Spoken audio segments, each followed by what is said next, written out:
खबर आपको देंगे। वजीर आजम की ज़ेर सदारत वफाकी काबीना का इजलास खत्म हो गया है। वफाकी काबीना इजलास में 6 निकाती एजेंडे पर गौर किया गया है। 2 ममालिक के सरमायाकारों को वीज़ा फ्री दाखिले देने की समरी पर भी गौर किया गया है। साथ ही अपने नाज़रीन को बताएं कि SECP एक्ट 1997 के तहत खुसूसी अदालतों के क़याम की समरी पर गौर हुआ है। पायदार तरक्याती मनसूबाजात के लिए पाकिस्तान डेनमार्क में MOU पर दस्तखत की भी मंजूरी दी गई। निजकारी कमीशन के बोर्ड के अराकीन की तादाद में इजाफे की समरी पर गौर हुआ है, जबकि मतरूका वक्फ अमलाक बोर्ड के चेयरमैन की तैनाती की मंजूरी भी दी गई है। मजीद किन अहम उमूर पर गुफ्तगू हुई है जानेंगे। चीफ रिपोर्टर सनाउल्लाह खान हमारे साथ मौजूद हैं। सनाउल्लाह, आप बताइएगा।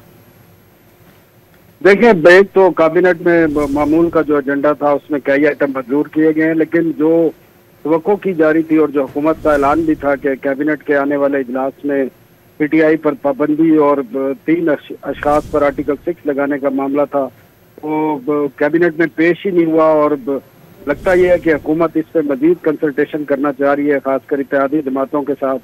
तो अभी तक इस मामलात पर तय नहीं हो सका है और ना ही कैबिनेट को आज इस बारे में कोई ब्रीफ किया गया है, और ये मामला फिलहाल जो आइंदा आने वाले इजलास में उस तक डेफर कर दिया गया है।